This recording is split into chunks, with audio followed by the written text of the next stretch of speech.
I'm John Ward from Head of Front Repairs in Swan Hill. We have for sale this 640D Hydra float John Deere front. It's a Draper, of course, you all know that. We've been through it in the workshop and we think it's ready to go. It's a good appearance.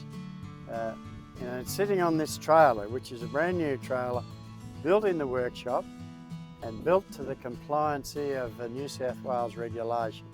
In other words, it's got one axle with a braking system on it. It's got a turntable that's got a rating on it, and it's got the correct suspension. So it's available if that's needed, but if not, you can buy the front without the trailer. So either way, you can either buy the trailer maybe too if you want that.